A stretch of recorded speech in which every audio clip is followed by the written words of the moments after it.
members of Congress, and my fellow Americans. Our nation is back, bigger, better, richer, and stronger than ever before. Our country is winning again. In fact, we're winning so much that we really don't know what to do about it. People are asking me, please, please, please, Mr. President, we're winning too much. We can't take it anymore. We're not used to winning in our country. Until you came along, we're just always losing, but now we're winning too much.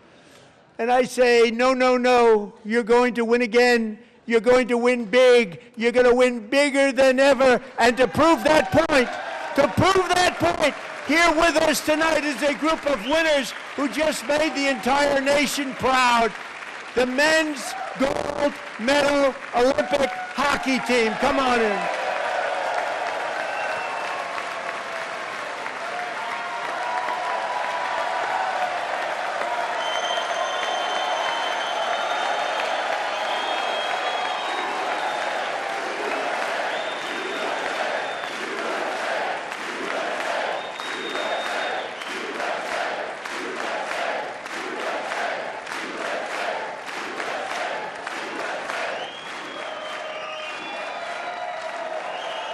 In the Oval Office before, and I just want to say a second very big congratulations to Team USA. But I have to say that, and I told them this, and we took a vote of the team. I said, anybody votes no, I'm not doing it. So they stood there, and they weren't about to say no, because I've never seen a goaltender play as well as goalie Connor Hellebuck.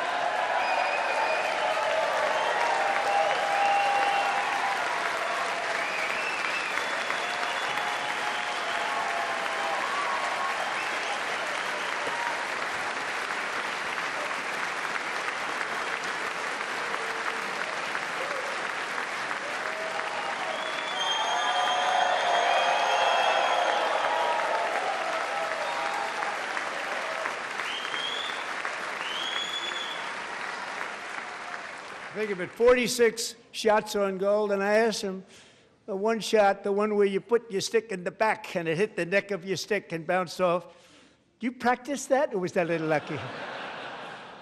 He refused to answer that question. But I just want to tell you that the members of this great hockey squad will be very happy to hear, based on their vote and my vote, and in this case my vote was more important, that I will soon be presenting Connor with our highest civilian honor, which we will be given and which has been given to many athletes over the years. But when I say many, not too many, like 12, it's called the highest civilian honor in our country, the Presidential Medal of Freedom.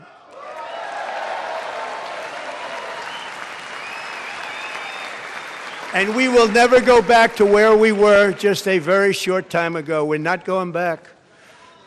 Today our border is secure.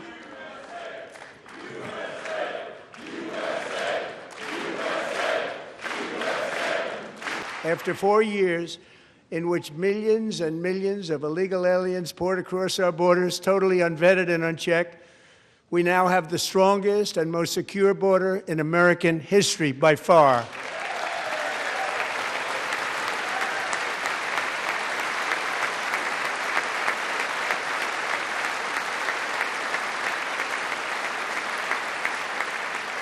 In the past 9 months, 0 illegal aliens have been admitted to the United States.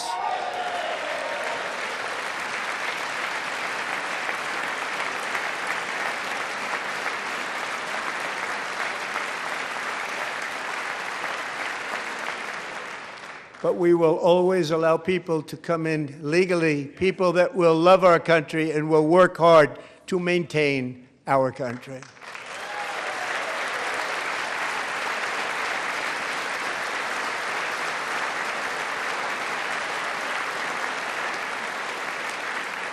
The flow of deadly fentanyl across our border is down by a record 56% in 1 year.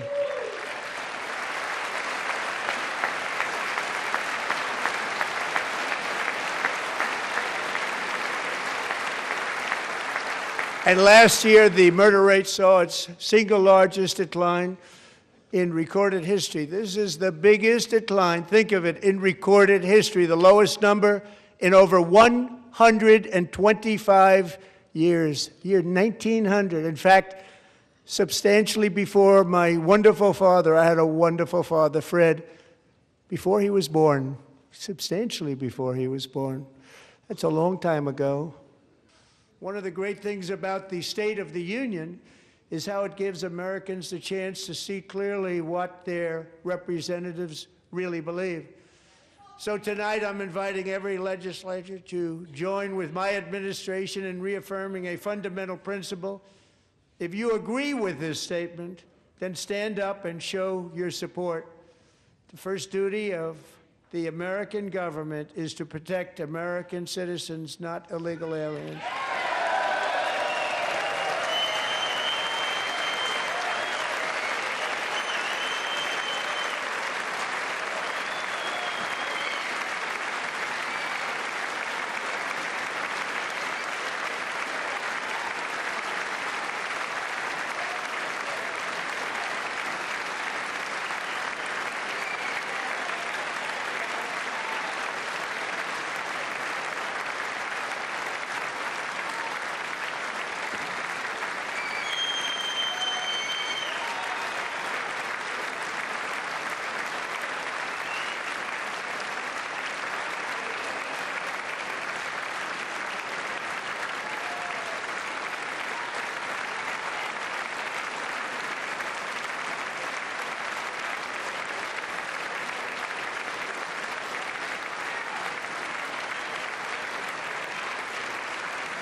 Isn't that a shame? You should be ashamed of yourself not standing up. You should be ashamed of yourself. That is why I'm also asking you to end deadly sanctuary cities that protect the criminals and enact serious penalties for public officials who block the removal of criminal aliens. In many cases, drug lords, murderers all over our country, they're blocking the removal of these people out of our country, and you should be ashamed of yourself. But in 12 months, my administration has driven core inflation down to the lowest level in more than 5 years. And in the last 3 months of 2025, it was down to 1.7%.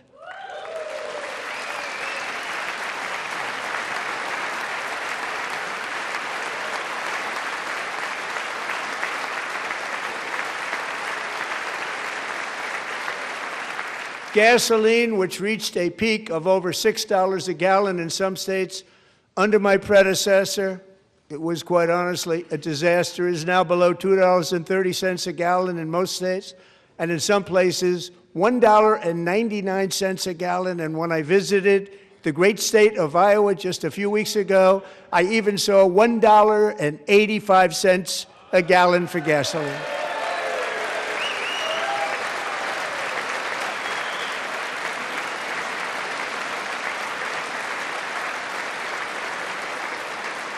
Mortgage rates are the lowest in 4 years and falling fast, and the annual cost of a typical new mortgage is down almost $5,000 just since I took office. 1 year. And low interest rates will solve the Biden-created housing problem while at the same time protecting the values of those people who already own a house. that really feel rich for the first time in their lives. We want to protect those values. We want to keep those values up. We're going to do both. And we are going to keep it that way. The stock market has set 53 all-time record highs since the election. Think of that, 1 year. Boosting pensions, 401ks, and retirement accounts for the millions and millions of Americans. They're all gaining. Everybody's up, way up. In 4 long years, the last administration got less than $1 trillion in new investment in the United States. And when I say less, substantially less. In 12 months, I secured commitments for more than $18 trillion pouring in from all over the globe.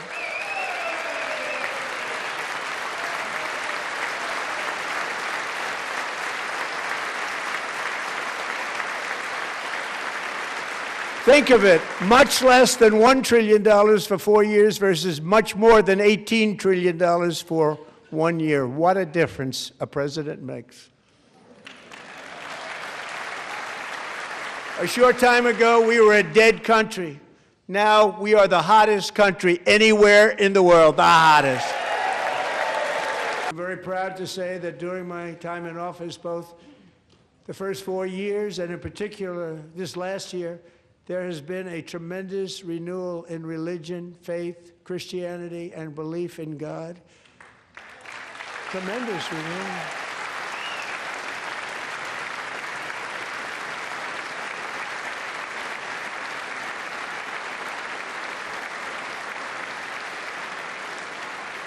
This is especially true among young people, and a big part of that had to do with my great friend, Charlie Kirk, a great guy, great man.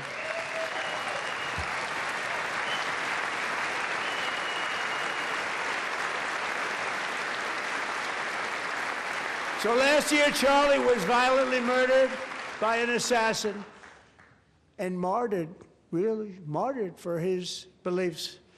His wonderful wife, Erica, is with us tonight. Erica, please stand.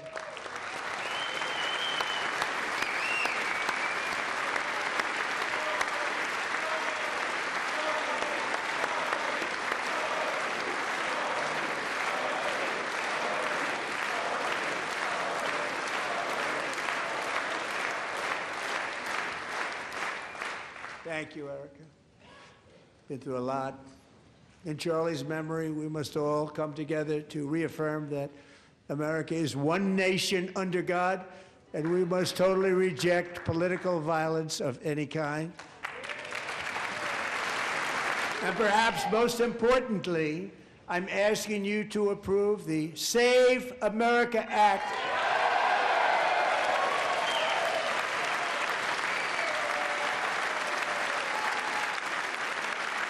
To stop illegal aliens and others who are unpermitted persons from voting in our sacred American elections. The cheating is rampant in our elections. It's rampant. It's very simple. All voters must show voter ID.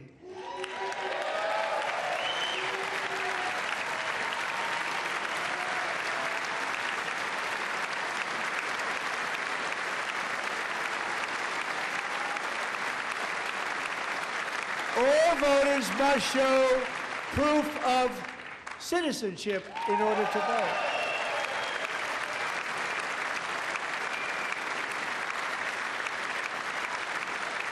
And no more crooked mail-in ballots except for illness, disability, military, or travel.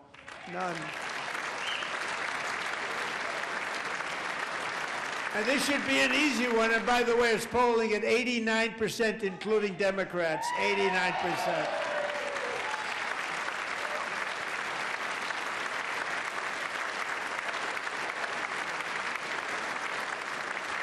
And even the new communist mayor of New York City, I think he's a nice guy, actually. Speak to him a lot. Bad policy, but nice guy. Just said they want people to shovel snow. They got hit hard. Wants them to shovel snow, but if you apply for that job, you need to show 2 original forms of ID and a Social Security card. Yet they don't want identification for the greatest privilege of them all, voting in America. No, it's no good. No good. Both Republicans and Democrats overwhelmingly agree on the policy that we just enunciated. And Congress should unite and enact this common sense, country-saving legislation right now, and it should be before anything else happens.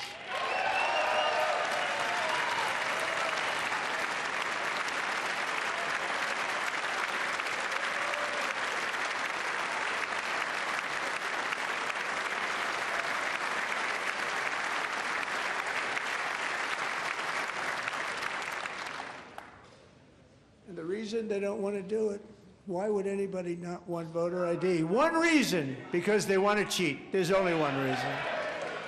They make up all excuses. They say it's racist. They come up with things you almost say, what imagination they have. They want to cheat. They have cheated, and their policy is so bad that the only way they can get elected is to cheat. And we're going to stop it. We have to stop it, John. Delilah Coleman was only 5 years old in June 2024 when a 18-wheel tractor trailer plowed into her stopped car traveling at 60 miles an hour or more.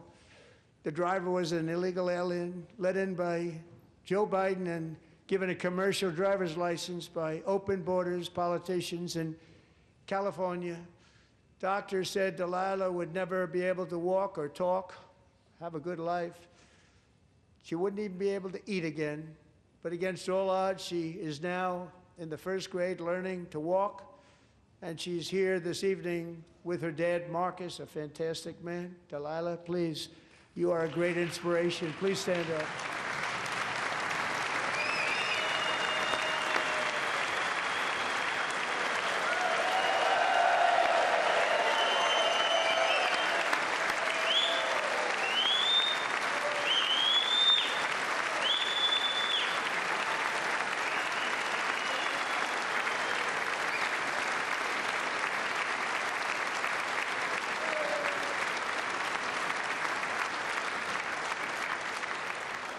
Thank you, Delilah. Many, if not most, illegal aliens do not speak English and cannot read even the most basic road signs as to direction, speed, danger, or location. That's why tonight I'm calling on Congress to pass what we will call the Delilah Law, barring any state from granting commercial driver's licenses to illegal aliens. Last year, I urged this Congress to begin the mission by passing the largest tax cuts in American history, and our Republican majorities delivered so beautifully. Thank you, Republicans.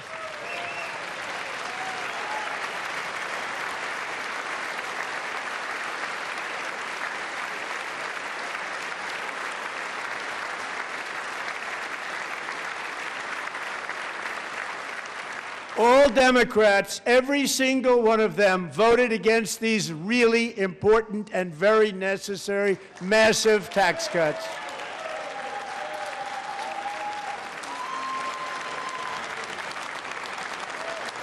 They wanted large-scale tax increases to hurt the people instead. But we held strong, and with the great, big, beautiful bill, we gave you no tax on tips, no tax on overtime, and no tax on Social Security for our great seniors. Serving alongside Sarah that day was Staff Sergeant Andrew Wolf. The terrorist shot Andrew in the head, and no one thought he could possibly make it. The two of them, Sarah and Andrew, both shot violently in the head. Neither was expected to make it. They weren't even given a chance, except his wonderful mother, named Melody, who I spoke to the same night, and she was so positive. The doctors thought that Andrew was gone, but his mother said, no, no, Mr. President, Andrew will be fine. He's going to make it. I've never seen anything like it. I mean, he was given almost no chance. She said, I have no doubt, sir, he's going to be okay. This was a conversation that I had with her that night, with her son laying helplessly in bed, blood all over. Everybody is praying, she said, sir, He will be okay. The doctors didn't understand what she was saying. And after looking at the results of the damage done, neither did I. She was so strong and conclusive that even Andrew's great father felt she didn't really understand the gravity of the situation. But she turned out to be right. Right, Melanie? She turned out to be right.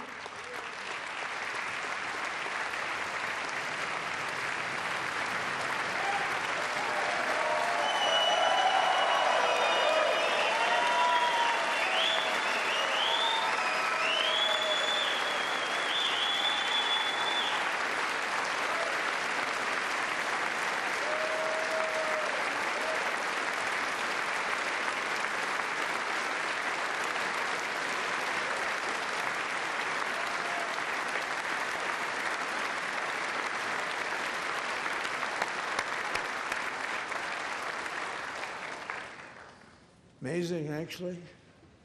I said, where does this woman come from? She's the most positive person I've ever met. With God's help, Andrew has battled back from the edge of death, and we're talking about the edge of death, on his way to a miraculous recovery. He's got a little work to do, but he's doing great. Nice to see you. He's a good-looking guy. Nice to see you. Thanks, Andrew. Thank you very much.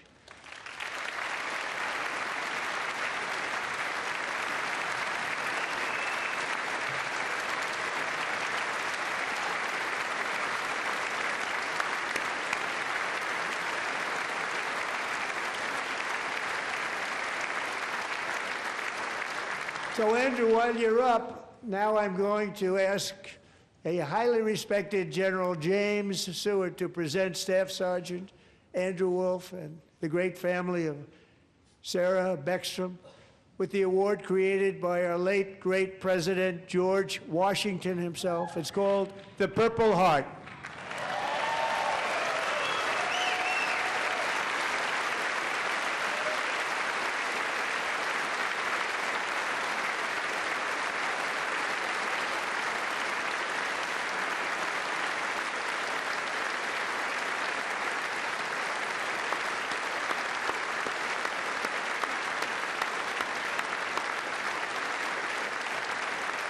It was very dangerous. They knew we were coming. They were all set.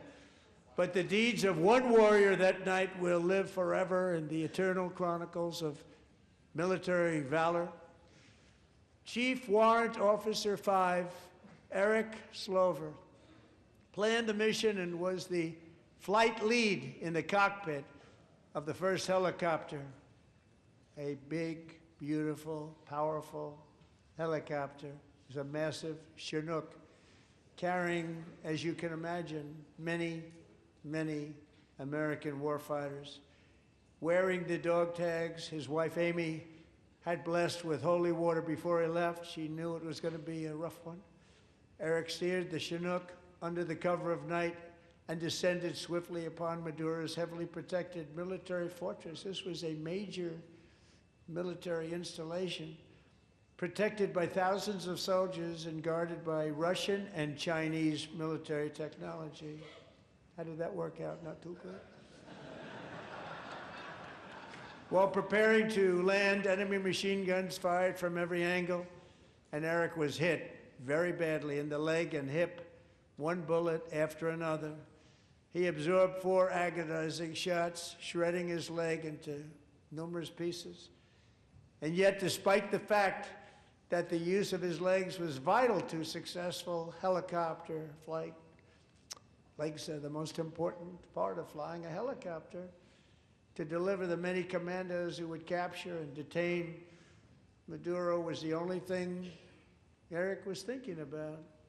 Then, even as he was gushing blood, which was flowing back down the aisle, helicopter lands at a steep angle. The machine gun stood right in front of him. They were right in front of him, 2 machine gunners who escaped the wrath of the previous planes. Eric maneuvered his helicopter with all of those lives and souls to face the enemy and let his gunners eliminate the threat. Turned the helicopter around so the gunners could take care of business, saving the lives of his fellow warriors from what could have been a catastrophic crash. deep in enemy territory.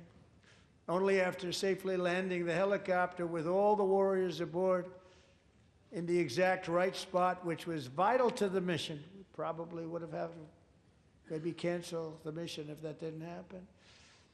Eric told his co-pilot, also wounded, but not as gravely, to take over.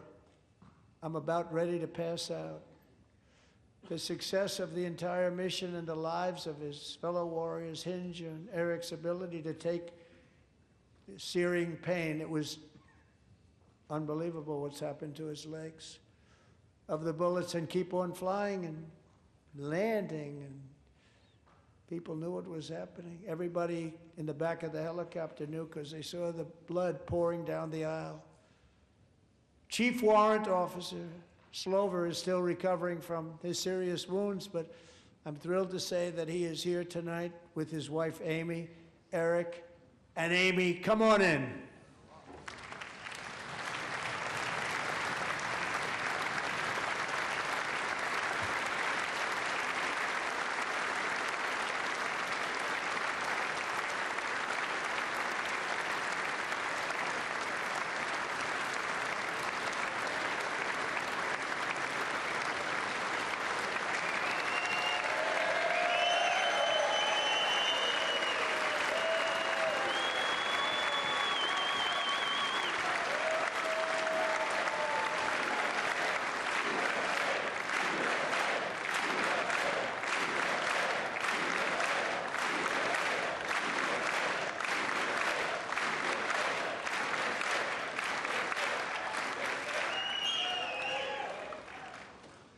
So we have a surprise for Eric and Amy.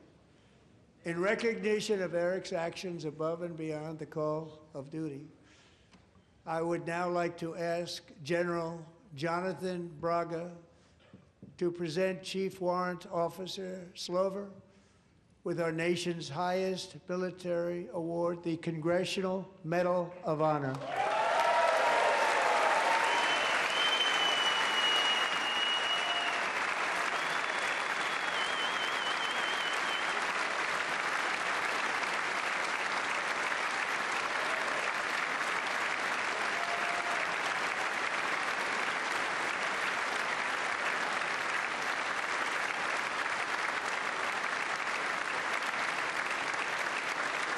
Us tonight is Alejandro Gonzalez. She grew up in a tight-knit Venezuelan family and was especially close to her beloved uncle Enrique. But after Enrique ran for office and opposed Maduro, he was kidnapped by Maduro's security forces and thrown into the regime's really infamous prison in Caracas. Alejandro feared she would never see her uncle again. She feared for her own life also. But since the raid, we have worked with the new leadership, and they have ordered the closure of that vile prison and released hundreds of political prisoners already, with more to come. Alejandro, I'm pleased to inform you that not only has your uncle been released, but he is here tonight. We brought him over to celebrate his freedom with you in person. Enrique, please come down.